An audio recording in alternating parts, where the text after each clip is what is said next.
పరిచయం చేయాల్సిందిగా కోరుతున్నాం. అయిపోయింది, యాక్చువల్గా లైవ్ కట్ కాబోతుంది, అందుకోసం. థ్యాంక్ యూ అన్న. వేదిక మీద ఉన్నటువంటి బీసీ వివిధ సంఘాల నుంచి వచ్చిన పెద్దలందరికీ నా యొక్క శరణార్థులు తెలియజేసుకుంటున్నాను. ఈరోజు మన బీసీల గురించి అందరూ చాలా చక్కగా వాళ్ళ సమస్యలకి మాట్లాడారు. వాళ్ళందరూ ధన్యవాదాలు తెలియజేసుకుంటూ, ముఖ్యంగా నేను కుర్మ కమ్యూనిటీ చెందినవాడిని కాబట్టి మా కోకపేటలో ఏదైతే ఉన్నదో భవనం, ఆత్మగౌరవ భవనాన్ని ఇవాళ మా కుర్మల ఆత్మని తాకట్టు పెట్టిండు పెద్ద కార్పొరేట్ వ్యవస్థలకి. ఎమ్మటే మార్చుకోవాలి, మీరు ఇప్పటికి యూటర్న్ తీసుకోకపోతే ఇంకా మేము పెద్ద ఎత్తున ధర్నాలు దిగి ఆ కుర్మ ఆత్మగౌరవ దొడ్డుకుమరి ఆత్మగౌరవం భవనం ఏదైతుందో అక్కడే కొన్ని వేల మంది యావత్ తెలంగాణ కుర్మలం అందరం కలిసి మేము అక్కడ ధర్నాకు దిగుతాం, టెంట్లు వేసుకుంటాం, అక్కడనే మేము కూర్చుంటాం. కదలేదే లేదు, నువ్వు యూటర్న్ తీసుకొని అది రిలీజ్ ఏదైతుందో అది రద్దు చేసుకున్న దాకా మేము విడిచిపెట్టాము, నేను ఇళ్ళను ముట్టండిస్తామని చెప్పి ఈ సభ వేదికంగా తెలియజేస్తా ఉన్నావు. ఖబర్దార్, ఎవరు నారాయణ, ఇవన్నీ మీరు మానుకోండి. మా కుర్మల చదువుకున్న వాళ్ళకి వాళ్ళు చదువుకున్నారా, చదువు లేక ఈ విధంగా ప్రవర్తిస్తున్నారో అర్థం కావట్లేదు. నారాయణ గారు, మీరు వాళ్ళు గడ్డి తింటే మీరు బో తింటారు కదా, మరి కుర్మల జోలికి ఎందుకు వస్తున్నారు? వెంటనే మీరు వాళ్ళు రద్దు చేసుకోకపోతే మీరు వెంటనే వచ్చి మాకు క్షమాపణలు చెప్పి అది ఏదైతే రిలీజ్ ఉందో దాన్ని రద్దు చేయాల్సిందిగా డిమాండ్ చేస్తా ఉన్నా.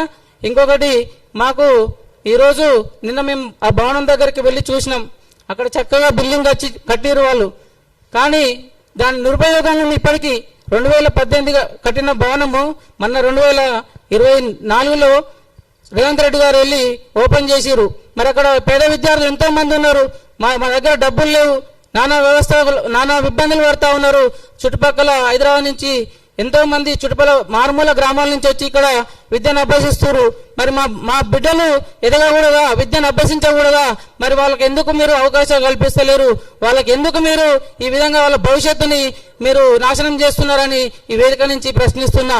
వెంటనే మీరు మా కుర్మ విద్యార్థులకు హాస్టల్ అక్కడ మీరు ఏదైతే లీజు రద్దు చేసుకొని మా కుర్మ విద్యార్థులకే కేటాయించాలి. మాకు ఎన్నో సమస్యలు ఉన్నాయి, మేము ఇంకా అక్కడ మాకు చక్కటి భవనాలు కట్టుకుంటే మాకు మా వృత్తి గొర్రెల కాపర్లం, మాకు గొర్రెల నుంచి వచ్చే ఉన్నితోటి మేము గొంగళ్ళు నేస్తుంటాం. ఇక్కడ మా సోదరులు గొంగలు కప్పుకున్నారు. అలాంటి గొంగలు చేసే పరిశ్రమలకు అక్కడ మాకు శిక్షణ ఇవ్వాలి, మాకు ఎన్నో స్కిల్స్ డెవలప్మెంట్ చేసుకోవాలి. అన్న ఇందాక స్కిల్ డెవలప్మెంట్ గురించి చెప్పారు, అలాంటి స్కిల్స్ మాకు నేర్పించాల్సిన అవసరం ఎంతైనా ఉంది. కాబట్టి ఎక్కువ సమయం లేదు. నేను ఎల్బీ నగర్ కుర్మ యువ చైతన్య సమితి నియోజకవర్గ అధ్యక్షులుగా పనిచేస్తున్నా, కాలనీ మల్లేశ్వరం కుర్మ.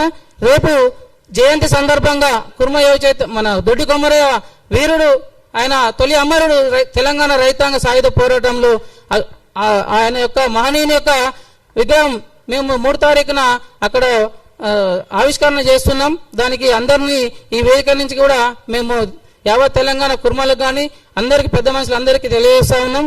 ఇక్కడ ఒక చిన్న ఆవిష్కరణ